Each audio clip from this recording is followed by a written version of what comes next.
Welcome to a lesson with Dr. Powell. In this video, we're going to look at how we can come up with a specific antiderivative for a function. Suppose that we know that the derivative of the function we're looking for, which is the function we're looking for is the antiderivative of the derivative that we're looking at right here. So suppose that the derivative is e to the 2x plus 3x squared. We can find the general antiderivative for this, written as an indefinite integral, e to the 2x plus 3x squared dx, and we're going to have a plus c in here because really when we take a derivative, that plus c will go away and we'll be left with this. So it's kind of general because vertically shifting up and down doesn't change slope or derivative, and so we can have lots of options there. So we go backwards, derivative process backwards on each part. This part right here, we think, well, what when I take a derivative gets you that? Well, I know when I take the derivative of e to the 2x, what do you get? We get e to the 2x time with chain rule times the derivative of the inside 2x 2. So we know we get this.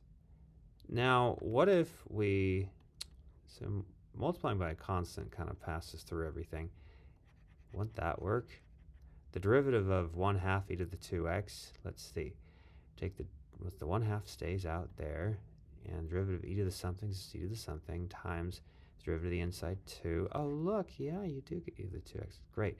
So 1/2 e to the 2x is the antiderivative of, so 1/2 e to the 2x is the antiderivative of e to the 2x. Now here, think backwards. Power rule, in this particular case, you think, well, I know the derivative of x cubed gives me something with an x squared. In fact, you can try it out. Oh yeah, in fact, we even get 3x squared. Great. Okay, so plus x cubed. All right, so that's an antiderivative, but the general antiderivative is this, plus a c.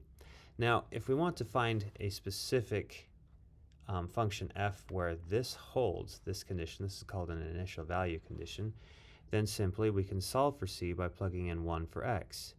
So we have 1/2 e to the 2 times 1 plus 1 cubed plus c, and that has to be equal to 2. So we can figure out what c would be.